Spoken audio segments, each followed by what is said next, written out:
right, everyone, welcome to another episode of PTSV. But today it's a very special episode because I'm actually collaborating with my cousin-in-law, Maria.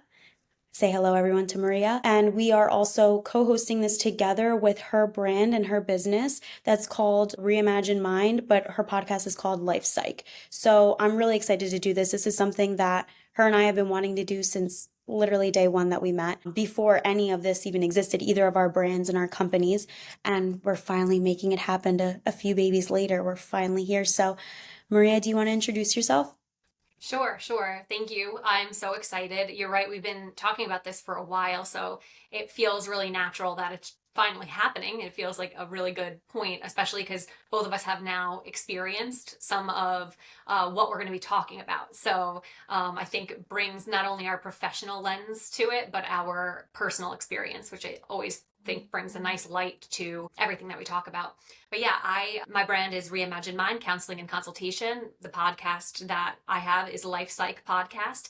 And my background, I'm a licensed professional counselor with specialty areas in adolescence, but more pertinent to our topic today, more pertinent to what we're talking about is pregnancy and the perinatal population. So I have additional education that allows me to have insights into the mental health world of that particular acute period of a woman's life. And yeah, in my practice, we see a lot of different clients and we do everything through telehealth. But we are first and foremost trauma informed and mindfulness based. So everything we do, all of the clinicians that work with me, practice through a very holistic lens because we can't separate ourselves. And in terms of healing, we have to be able to find that alignment. So it's just a big part of what we do. It's central to how we practice. Yes, absolutely. I love that. And so, for also the listeners that are going to be on Maria's podcast and Maria's end of it, I'm Vanina Clemente. I was a practicing clinician. I decided to branch off now and start my own brand and podcast. I'm now a trauma informed coach and I have my own business. And the reason for that is just wanting to kind of do things a little more my way, being a little more raw, a little more transparent, and really sticking to what my brand is. And so I focus primarily, I don't discriminate from men and women, but I do primarily focus on women. And I really love focusing on the transitions, the life transitions that women go through, particularly after experiencing trauma, whether it's early on or later in life, and the way that that trauma continues to come up for women through different life transitions, whether that be going to college to now getting a career, from a career woman to being married or being engaged, and what that looks like in that major life transition, into pregnancy loss, grief and loss in general, postpartum. I work with a lot of women as well that are going through separation, divorce, and I also actually work with a lot of women going through menopause and finding an identity after their children grow up and go off to college. So I work with women that are going through all major life transition and stages of life, but my main focus is being trauma informed because something that I have found when I was a practicing clinician is the way that, we really we'll work through our traumas, right? And we'll do a lot of talk therapy and also a lot of holistic and somatic healing. But I think a big mistake that we make is, oh, I've healed these things. I've worked through these things. And then boom, they come up again through a major life transition. And so something that I really want to focus on for my viewers and my clients as well, and something that I'm personally practicing as well, is coming to terms with embracing our shame, embracing our trauma, and knowing that it's always going to be with us a little bit and go through those life transitions and those chapters of life. And the more that we're aware of them and we have the tools in place and the resources to utilize, we'll be able to transition much easier, and have a better understanding of ourselves. So that's something that I really love doing and working with women. So I said it before in the beginning of our episode, but I've always said it to Maria from the moment we met and we've become family, we became friends as well right away because we were both practicing clinicians and we were just like, being a mother is hard, being pregnant is hard, being a wife is hard, and running a business it's all hard. It's all beautiful, but hard. And we're also humans. We're also women. Like we have our own things, right? And so we started seeing that there was a lot coming up for us. And we would have really raw, transparent talks, like automatically right off the bat. I didn't even know, I was like, here I am, Maria, welcome. And you were very much so the same way. And I think that's what clicked for us, where we were like, if we need to talk about these things and we're professionals, imagine how other women feel. Like they need this. They need this safe space. They need these resources. They need to feel heard and seen and validated. And that's why we're here today. So we are going to focus on really mostly the trauma aspect of it, and then pregnancy, postpartum, and labor. Sorry, I might have said that out of order, but we get what I'm saying. Right, how trauma affects that whole perinatal period. And Yes, yeah, that whole you said period. you said everything so beautifully. Like I agree entirely. Trauma is not something that just leaves us. We work through it, but that doesn't mean it's gone from us. It lives in us in some way, and embracing it instead of resisting it is often how we come to terms with it just being a part of our history. And it doesn't have to be our whole story, but it's part of our story. Yes. And pushing it away and just making it more of a shadow, it really does strengthen its bad sides. It strengthens the negatives that it has on our Hmm. lives. So I really appreciate the work that you're doing. And those life transitions are often where trauma surfaces for people. And with women in particular, especially through the perinatal period, the not only is it so much like an abundance of change, it's also an abundance of physical and hormonal changes that are going through our bodies. So it's like a full mind body experience, which is why I said earlier the concept of aligning all of those things, aligning the mind, body, and spirit is so critical in accepting our past and moving through to our future. So Yes, really excited for so this. deeply. So, in the work that I do, I am privileged to have um, so many people tell me so many beautiful parts of their lives and so many really difficult parts of their lives, and get really detailed about some of the stuff that people go through. And I feel really honored. For anybody listening out there, if you are one of those people, thank you for allowing me to be part of that space in your life. And I appreciate Vanina today for being vulnerable and opening up, which she's going to do for us, to talk a little bit about her experiences of unfortunate trauma in her past and how they intersect or intersected with her experience of pregnancy or labor and postpartum specifically. Um, I know you just said when we were a little bit offline, you were saying that your trauma really didn't come up for you in your first pregnancy. You had a really wonderful pregnancy, which is so great. I love hearing that. Not everybody has that story, so I'm glad that you had that experience in your first pregnancy. But it sounds like, and you could correct me if I'm wrong, but it sounds like it kind of hit you and maybe it took you off guard when you were at labor, in the process of labor. And I'd love if we can start there and you can explain, maybe it's important to explain a little background, but then how did that manifest for you during labor and what made you realize that that was happening for you? Absolutely. So I was sexually abused by my grandfather consistently throughout my childhood. Not really sure when it started, but it started at a really early age. And it ended about, I want to say, I was 9 years old, maybe. So enough damage had been done over the years. And so finally I cracked. I told my parents insanely supportive. I was so lucky for the family that I have.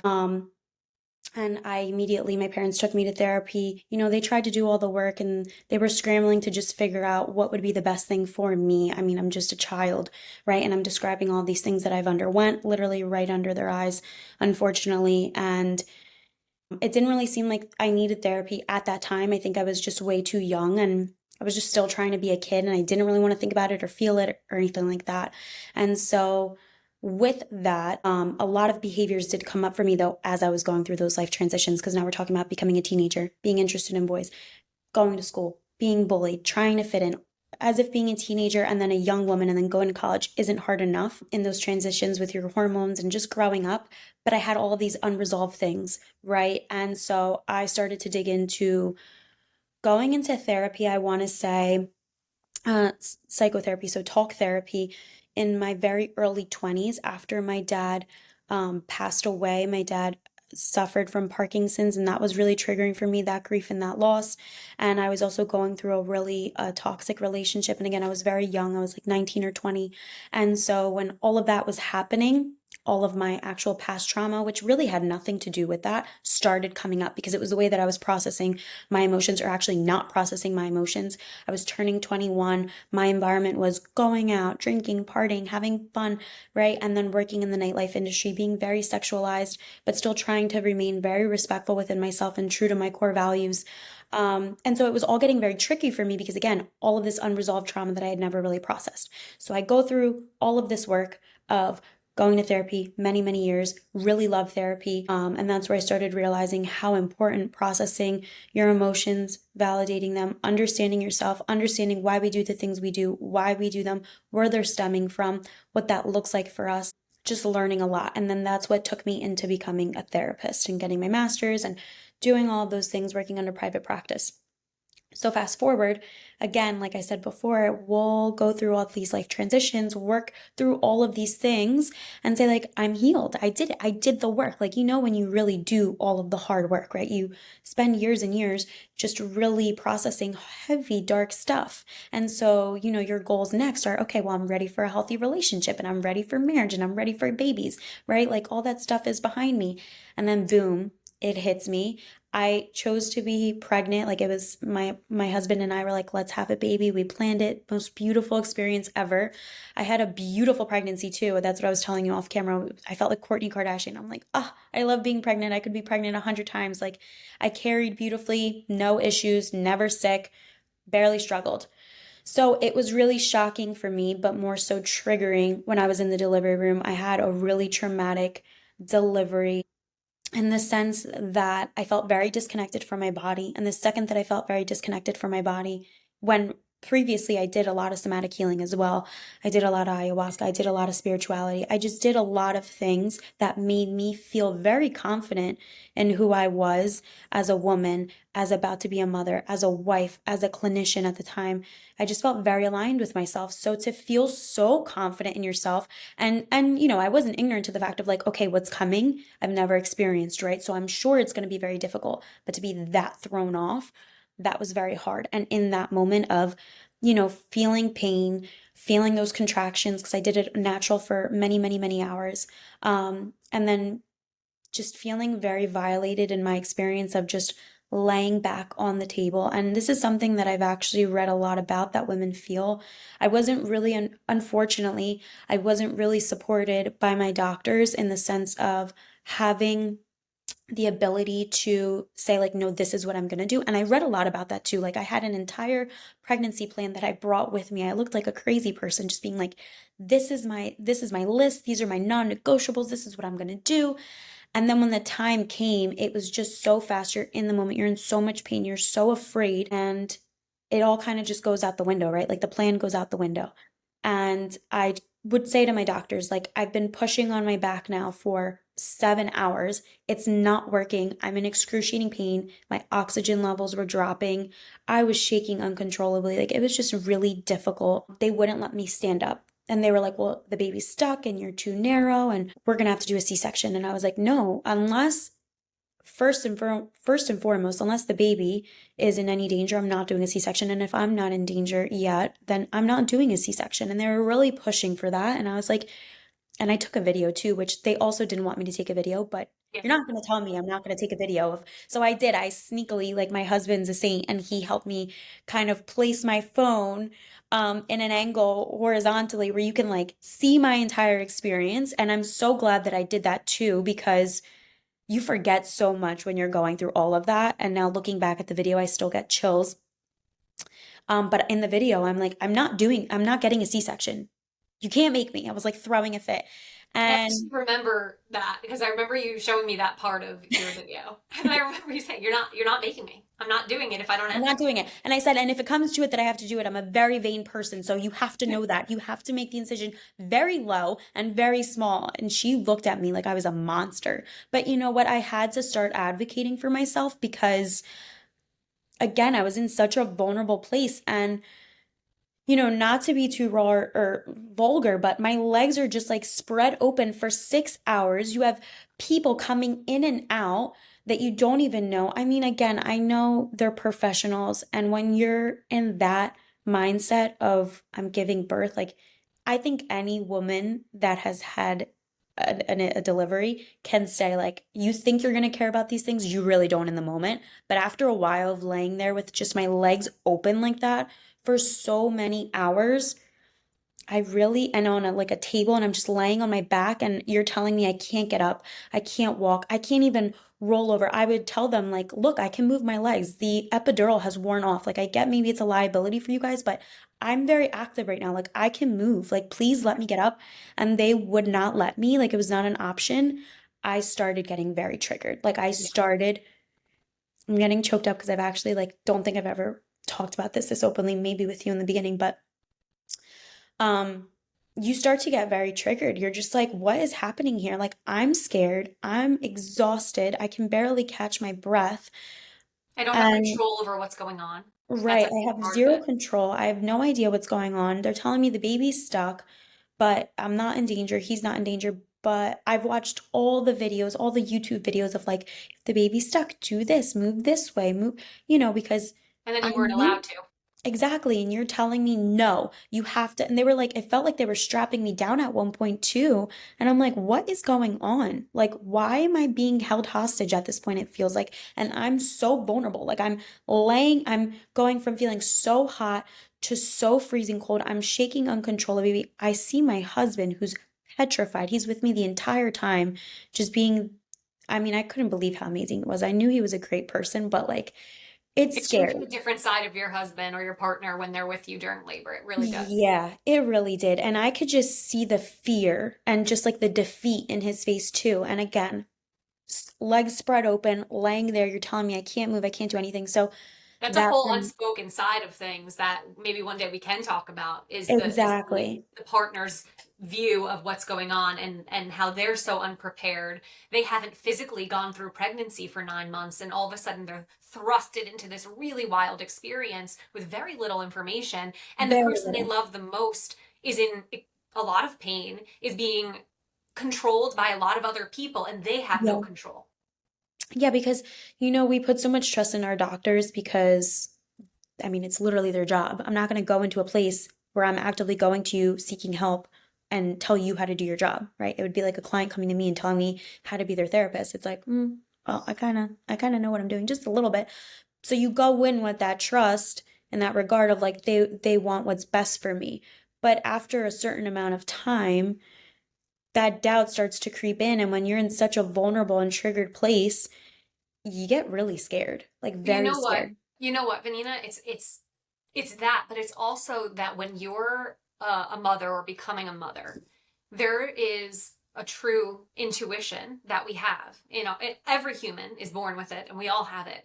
But especially when you're going through something as life changing and miraculous as having a baby, you you have this trust in your providers, of course, and we have trust in the medical system. We have trust in whoever is taking care of us in that moment. We hope we have trust in them, but we also have trust in ourselves. And the problem is that sometimes those things aren't aligning. You had trust in your body and you knew you could move. And you also had this trust in your providers and they were telling you, no, you can't. And that starts to become very, what is the word? There's a dichotomy there. And so it starts to split you and it becomes the fear that the pain is causing because you are in a lot of Oh pain. yeah. And a lot of times people's pain response creates fear. You're now inserting more doubt and fear because you're hearing your inner voice, but then you're hearing these other voices externally, and it's a very, very confusing state to be in, especially being vulnerable. If it's okay with you, I'd love to like take it back a little and talk about your experience and pull from things that I've learned, from my experience in the clinical world.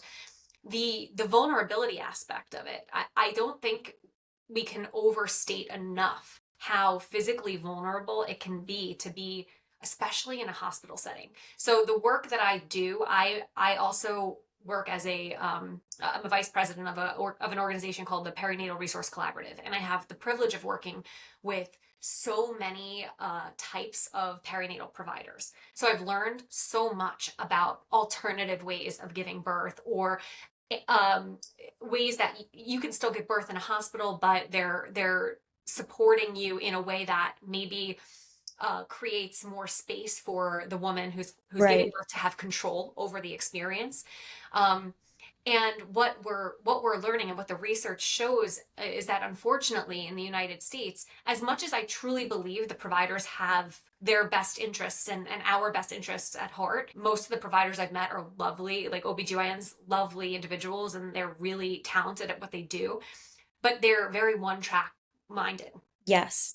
And so their goal is baby out regardless, no matter Right. if the mom feels good about it or not. It doesn't really matter. We just need that baby out safely. And that there's a lot of value in that. We want the baby to be safe and we want the mom to be Right. safe.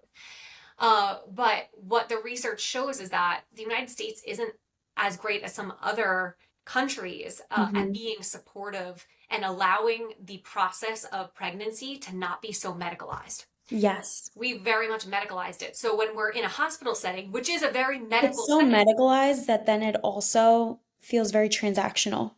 yes, And I it's very think cold. that's, yeah, and I think that that's where my triggers started coming in, where I just felt like a thing that was on a Yes. table that was just being pried at, taken at, pulled at, yanked at, stretched at.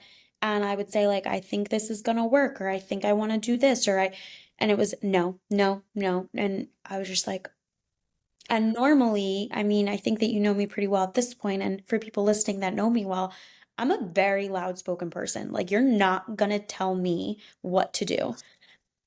But again, I was in such a vulnerable, scared state where I was not myself of, and again, my first time, right? My, because if we talk about my second time, forget about it, completely different experience, right? But it was my first time, and so I'm very afraid of, well, I have to listen to them. Well, I know what my inside and my intuition is telling me, but I'm so afraid, and I want this baby out as safely as possible. And I see my husband looking petrified, and maybe what I'm feeling right now doesn't matter. Like, all that matters is that everyone just comes out of this okay. And You just said something really important though, Vanina. I What know I what I heard feel when you said doesn't that, matter. we say that again? What I feel in that moment doesn't Yes. matter, but that's all that kept going through my head Yes. because it felt like it didn't. Because I'm telling you what is going to help me, or I think, right?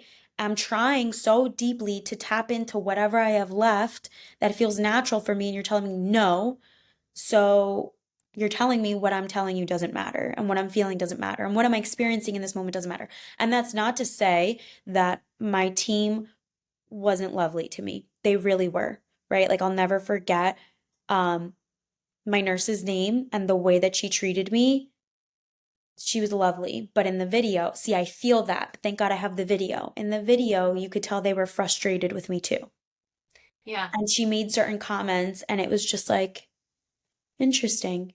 Again, in the moment, she made me feel very loved, but they were frustrated that that things weren't going the way that they wanted to. And then after 7 hours of laying on your back and actively pushing for 7 hours, like, I'm not taking breaks. I wasn't in labor. You know how people say, like, oh, I was in labor for 24 hours.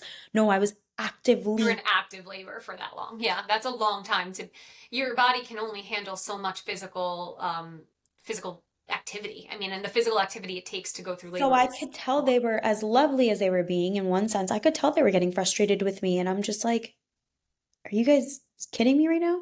Yeah. So then we go to the state of they decided to do, it's not coming to me right now, but what's the thing that they put on the baby's head to pull him out? Oh, like that suction, the vacuum? Yeah, the vacuum.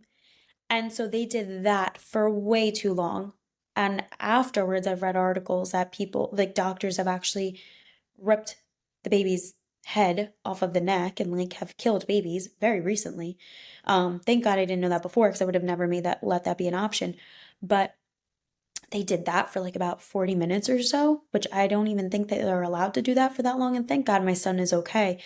But even that, and then my poor husband too, where you say, like, he doesn't know what's going on. It's very traumatizing for him. When he describes my birthing story, tells people, do you know, have you ever seen Animal Planet or Discovery Channel when the cattle is being born and they have to use all those things to rip the cattle out? That's what it looked like they were doing to my son and my wife. Yeah. And I'm like, that was your experience? That's what you remember? Like, that's what That's that looked like for scary, you? That's right? awful. Yeah.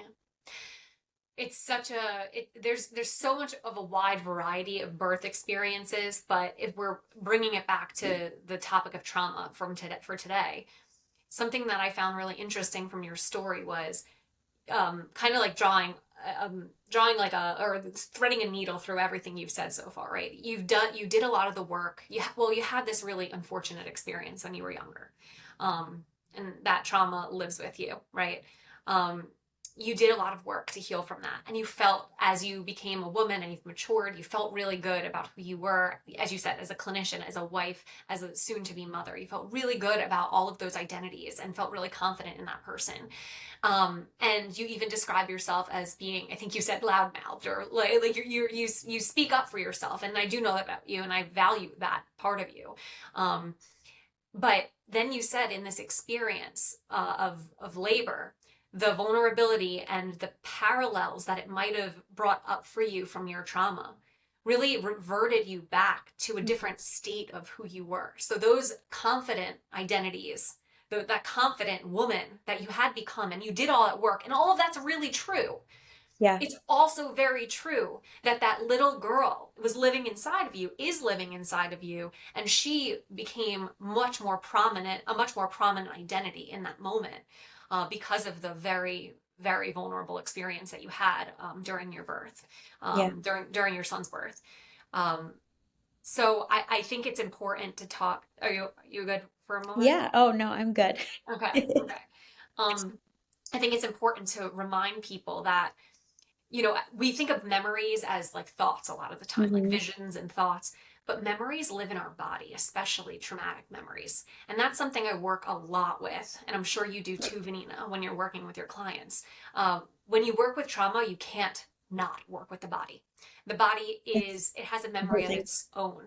And you can be triggered just by a scent or a certain physical touch or lying on your back in a way that felt really unnatural to you. Hmm. Um, and I'm so sorry that that was how you felt during that experience. But being able to talk about it and share so openly with other people, hopefully brings some like enlightenment for them on, oh wow, if I went through this, it took somebody who has clinical awareness and clinical skill set Absolutely. by surprise. Maybe it would take me by surprise, so maybe there's some work I need to do to Exactly. prepare. Exactly. Yeah. And FYI, again, you go into this because I was aware of that too. I was aware of don't fool yourself. You're not God. You're not that special. Like, I know you think you've healed all these things, and I'm sure that you have because I talk to myself a lot like that. Like, I literally talk to myself in the mirror and look at myself, and I was like, you're still a human and you've still gone through a lot of shit, and you're going to continue to go through a lot. So don't be surprised if in that moment things come up for you. Like, I kind of was already expecting it a little bit. And that's why I created a plan. And that's why I talked to my doctors about the ways that I wanted things. And that's why I talk. So I It think still that gave you even whiplash, but it still gave you whiplash. it's still like even doing that was not enough. And I think that that is truly what made me question my entire identity. Like all the work that I have done, had done, it felt like just fell apart. Did it Like I mean know anything? nothing. Did I actually heal? Did I actually do I any know of that nothing. work properly? Yeah, absolutely. And then it's also that comparison, right? Of other people, I mean, people do this every day. Like women, I'm not special. Women have babies every day. Women have been having babies without epidurals, without proper medical care. Like Chris was telling me in that moment, he's like, women do this in fields every day and then keep My husband eating. says the same thing to me. The same thing. And and you would think that's infuriating, but for me it was a little empowering because I love I say to my clients sometimes, particular clients that I know that can handle it, but for me I really do say you're not that special. Yeah. And it's not an insult. It's No, no, there's it's nothing that people we're can do going to this. go People through. do this. There's nothing that we're ever going to go through in this lifetime that people haven't gone through already tenfold. You're not that special. And I said that to myself so many times to reinforce that strength in me of if someone can do it, you can too. Right. Because you're not special, but they're not any better than you either. Like you have this. You can do this. This is doable no matter how hard. And so as much as I tried to prepare myself and I had all these plans in place and I talked myself up and I have this clinical experience to back me up and knowledge went to shit, literally went to shit. And I think that hindsight looking 20 now, obviously not in that moment, but I want to say like a good year later, that's where it hit me. like I'm not fully healed. And I don't think I ever will be, because what does that even mean? Like, It's a good question. It's what a does that really good even mean? question. You don't just get over things forever. They don't just go away. It's like trying to erase your story. It's just how it affects you differently, right? I Exactly. like to tell people with trauma that trauma is something that can either become something that defeated you or and defines you, or it could become something that empowers you. So it would become a trauma narrative or an empowerment narrative. But even with having it as an empowerment narrative, if you do the work that I'm sure what you talked about, how you did the work, even if you come to that other side of trauma and penetrate through the shame of what happened for you, you still have moments in life that make you falter and make you question and bring back memories, whether they're physical or mental memories, that really make you, because we're human, and so it's constantly regaining that faith in yourself. I think that's what I've been learning on my journey too. It's constantly reinforcing that faith in the strength that you have, because sometimes that inner voice is not as good to yourself as you want it to be, and it makes you not believe in yourself, and so you have to Absolutely. almost fight every day to create that Hmm. balance and to create that faith in yourself. And for people listening that may be going through a labor soon or have gone through it and feel that they can relate to some sort of trauma that they experienced, birth trauma is very common, especially in the United States. People report a lot of experiences of birth trauma. And with the clients that I work with, the main aspect, and I'm curious about your experience of this too, Vanina, the main aspect of what constitutes somebody saying that they experienced a traumatic birth is them not feeling in control, them not Yes. feeling like they had a voice in the process. And so when I'm working with women who are pregnant, that is a big part of what we do, is how do you find that voice before you go Right. into that labor and delivery room. And a lot of times, and my first pregnancy, I didn't have other support systems like a doula. I had my husband and my mother. They're just angels. And so it was really, I felt very supported by them. And my medical team was great as well. My midwives were great. But now knowing more, because you learn more after you do it, right? I think having an additional support person, perhaps like a doula, might be really supportive. And for some people who feel like they don't have, like, I'm pretty outspoken myself, so I feel like I can speak up for myself. But some of that does go out the window when you're so vulnerable like that. So if you feel like you don't know how to speak up for yourself, I would say start training. Start training with a professional really early, or get somebody on your team who can speak for you, who knows what your needs and wants are, so that when that time comes, you have a voice in that room. Because Absolutely. you're a lot less likely to feel like that experience overtakes you then. Yeah, absolutely. 1000%. And I mean, again, I thought I had done so much preparation, and even that didn't feel like enough. So I think what would have really helped was maybe having a doula, and working with a professional other than my doctors prior. And I have that knowledge now, but I'm a veteran. I have my second baby now. So I'm good, right? Knock on wood. Um, we never know what the future holds, right? I'm not going to be that cocky about it either, but definitely seeking help outside of just the medical team and preparing yourself in all aspects. And this isn't to bring fear upon any women either. Your experience could be completely different than mine. I know so many women that have gone through sexual abuse, domestic violence, emotional abuse, so many awful things, and have still had very empowering and beautiful births. So, this isn't to say that just because you've experienced trauma, this is what your story looks like. However, are we a bit more susceptible to it? Absolutely. And I think it's so important to just keep that in mind and always try to have all the tools and resources that you can in your corner. And honestly, it wasn't even so we're talking about during my delivery, right? Like, what did my post, even in that same breath, just the busyness of it and still feeling so violated of, okay, now they push your stomach down. Like, everything's happening so fast. The baby comes out, they show it to you. You're like, oh my God, after I've just been shaking and crying, and I'm on oxygen at this point because my oxygen levels were so low. Well, The after whole night. 7 hours of active labor, I would imagine so. Yeah, and so I just look at my husband and I'm like, because they take the baby and I tell him, go, just go with the baby. Like I don't matter. Again, like I don't matter, just go with the baby. And so they come and they're like, okay, we're just gonna push on your belly and just make sure everything comes out.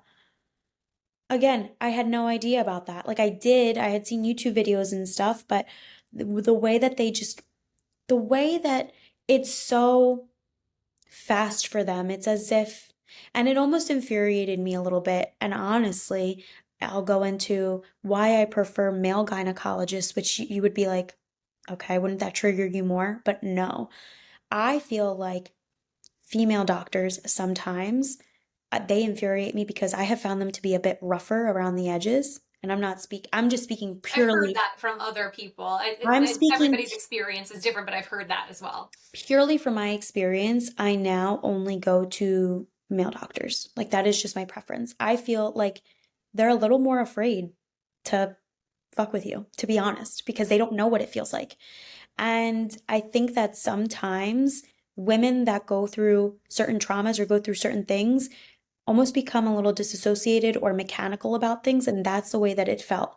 It felt like, well, I've been through it, like you'll be fine. Because even my nurse and my doctor at that point, she was like, you'll be fine. I've gone through this so many times. And it's like, you're putting your experiences on me. This is my first time. Yeah. And so I Yeah. remember them pushing down on my stomach to push out the rest, like the placenta and everything like that. The pain you The feel, pain. and it happens so fast, and they're just like, okay, keep laying there. And now they're stitching me up, and I had to get a lot of stitches. And the pain that you're feeling from that, it's just so many different um, elements of pain Yeah. that you're not used to. And it's all happening fast, fast, fast. Not a single time, are you okay? Like, what can I do for you? Like, and so again, I think that's what was so triggering for me is like I never mattered. And in the grand scheme of things, obviously, I know I do because no one wants Your me. safety mattered, right? They cared about your safety, but they My were not safety mattered. they weren't paying attention to your emotional needs. And that's what I meant when I said they're one track minded. That's not, and to be fair, if I'm trying, because I have a lot of friends who are OBs, not a lot, but I have a few friends who are OBs, and I have friends who are midwives, and so different professions but similar work that they're doing. They're it's not just to give them a little bit of like benefit of the doubt. It's not their necessarily their job to care about our emotions during a time when our safety and the baby's safety is more important. um, but I think that there's room for growth in the field. And 1000%. I mean, I had spent so much money too, because everything there is about money as well. So it's like, do you want, first time parent again, my husband signs up for anything right away. He just signs away and he's just like, yeah, they want to the blood cord or the blood bank or something like that about the placenta, how they'll save it and all that stuff. And it was like $3,000. They did everything so fast that they ruined that for us as well. And it was just like I just laid here for 7 hours. That was okay for you. But now as everything's happening, like there's no room to just like slow down and just do slow the things. process. Yeah. Exactly. There's Like, different because experience. I'm fine. I understand. Like, we all Yeah. know I'm safe at this point. The baby is safe. Everything went fine. But you guys are still working like machines. And I'm still just laying here with my legs spread open and I'm barely breathing. Like, my oxygen is still so low and like no one gives a shit. And I'm still shaking uncontrollably, just so scared. And it was just a lot. It was a lot. And I think that So that really set the tone for my healing, for the postpartum. And I think that that's what really again just set the tone for me and made me truly spiral. And once those things were triggered within me that I was not expecting, the yeah. way that it came into my postpartum, man, like, I can man, imagine. And I remember on a personal note, we've spoken about it, before, but I think that could be another conversation we have because having having having an experience where you've felt like such a lack of control, you felt really vulnerable, you felt really triggered by your past trauma, and then moving just so quickly into motherhood and postpartum with all of that experience, with all of those hormone changes. um, that is a whole other story, and how the trauma might have come up for you there. And how just postpartum can be such a dark time when it's, on Instagram and on, TV. It's made to look at like such a blissful time, and there is a lot of joy and it is a lot of beauty because you do have this new incredible life that you have in your hands, but it's not always, sunshine like that. Yeah. So maybe we can talk a little bit about that. And I'm in the space now where I've had my postpartum experience. I can share some of that as well, and some from a clinical perspective, from personal perspective. Yeah, Um, absolutely. So, I mean, I just remember again, everything was so fast. So, um, my husband's an angel. However, we know how men can be in a hospital setting, like the one time they have to sleep on a couch, right? There's like so many memes about this. Um, so he was ready to get out. Like, okay, my wife is fine, not fine, but my wife is fine and safe, and baby's here, everything's great. Let's go home. Can we go home? And I had just had the baby in those 24 hours. And they're like, well, we still have to take care of things and make sure they're, and I was very much so rushed out of the hospital. And so I go home, I have all of these stitches. I had about like 12 stitches, and that was really hard. That was really, really hard. it's so painful. It's so So painful. painful. And I was not expecting that. And it wasn't because I tore, it was because I wasn't tearing. And so in the video, I think I showed it to you, where I literally scream because she just ends up slicing me Yeah. completely without telling me. And That's another like violation physically, right? Like that's where I think those types of improvements are so easy. There's such low-hanging fruit. Just walk a patient through what you're about to do to their body. exactly, because I said at this point, I said, because this is the way that it went, it was, I'm not doing, if me and the baby are not in danger, I'm not doing a cesarean. It's not happening. But do whatever you have to do to get this baby out safely. And so yeah, that meant cutting, but you could have let me know, right? And Yeah. so imagine just being, and my husband said it again, like in that moment, he was like, that was messed up. Like she literally just like whipped out a blade and just went and just sliced you all the way down. And I remember feeling that, and I didn't know what that was. And in the video, you hear me scream. So even the video, I think it took me, I want to say like a good month and a half to watch it. Like I couldn't. I was so curious, but Yeah. I couldn't. I would start it a little bit and I'd just be like, no, I can't. I literally can't. Just And but bringing in you the back into it. It had to be a little bit far enough away from it where it wasn't gonna rush you like a flood again. yeah, and it did right away, but I was in a place where I was like, I can do this, and I would stop it, and I was just more so curious, like nosy of my experience, because again, like you black out so much and you're so exhausted once you come home with a baby, and like you're not even remembering how bad that experience was at that point. Like you're just trying to survive now, right? So I was curious, and I go back and I listen to that scream, and that scream, like that noise that I made when she cut me without telling me, lives rent free in my head. Like I still remember that because I was like, oh my God, that's when she did it. And that's what that was. And that was so painful. And like, you could have let me know you were going to do that. Yeah. So just little things like that. But going home, being rushed home with a new baby, having all these stitches, I was really excited to breastfeed, for example. And so another thing that caught me really off guard and was really triggering for me, I think that because the tone was already set for me in my experience in the hospital of I didn't matter and I was just this thing that was open and I just had to get my baby out. I got resentful. I felt very resentful. I felt very mistreated. Again, nothing particular to my doctors, but just the experience. And so I started to get very resentful. And I remember breastfeeding was tricky. And it's all I remember it's all I wanted to do. And I started to Another feel thing this, they don't prepare you for well enough, though. Just yeah. because it's a natural experience doesn't mean it comes so naturally. Yes. And so it wasn't coming naturally. And then I felt disgusted by it. It wasn't triggering in the sense that I had my son on my breast. It felt like I was just a machine, like I didn't matter. That's a common theme in just this conversation, that you were triggered by, which I think would trigger anybody if they experience what you experience, where your feelings, your thoughts, your body, it doesn't matter. It's just there to be used or to be poked or prodded at. And that can be just so triggering for somebody who experienced what you did. Yeah. And so I was producing milk, but not enough. And I had so much postpartum depression and anxiety. I wasn't sleeping at all, even when the baby was sleeping. And I had an You amazing can't support make milk system. if you're not sleeping. You can't make milk if you're not eating. I was not eating at all. I was in so much pain. I was so sleep deprived because of my anxiety. I've never, ever, ever, ever been an anxiety ridden person, ever. Anxiety, don't know what that is. Now that I'm a mom, I'm Now a you little know. bit older, I know what anxiety is. I have it all the time.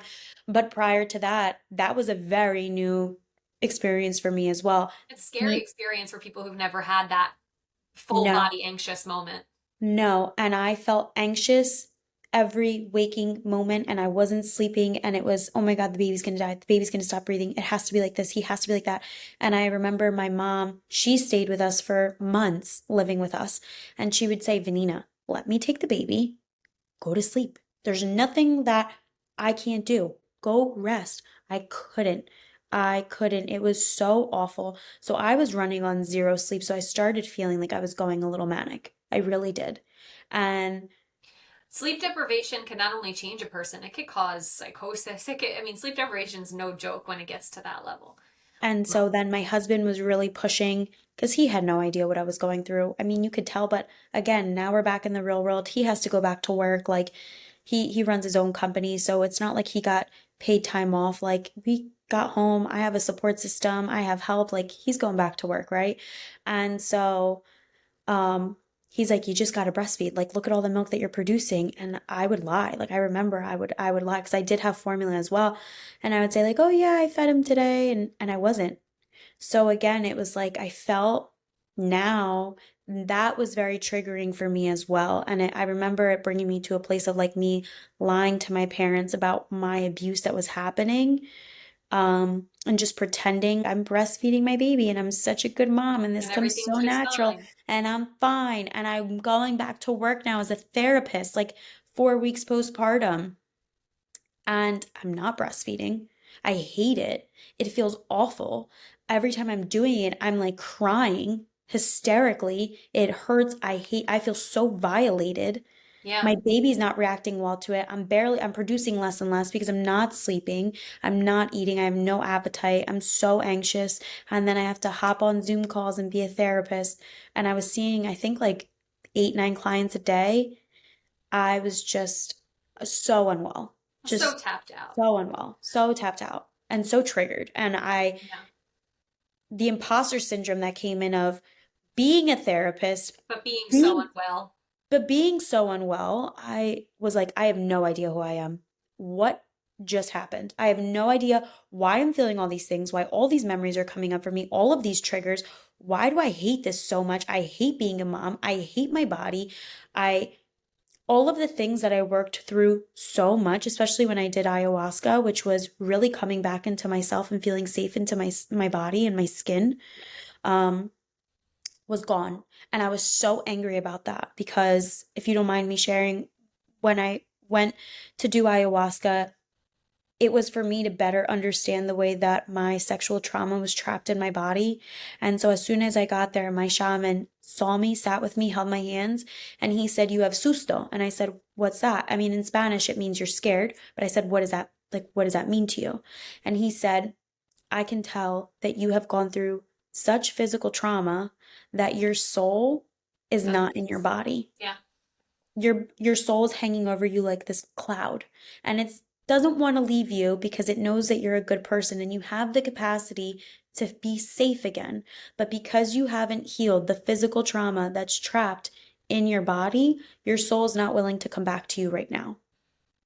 And I remember going through my ayahuasca journey and feeling so much hatred in my body and then being able to release it and doing so much work, like so much beautiful work that felt like it could never be touched, like it could that could never be undone. Oh, So I just remember feeling like all of that work that I had done just be completely dismantled in this experience. And I think that's why it's so important in our postpartum experience and even in our labor and delivery to really be as well prepared as possible and know like the unexpected might happen and that's okay, but it doesn't define you as a person and all of the work that you have done, and you can come back to yourself. It's not even coming back to yourself, it's growing into a new version of yourself and stepping into that new chapter in your life.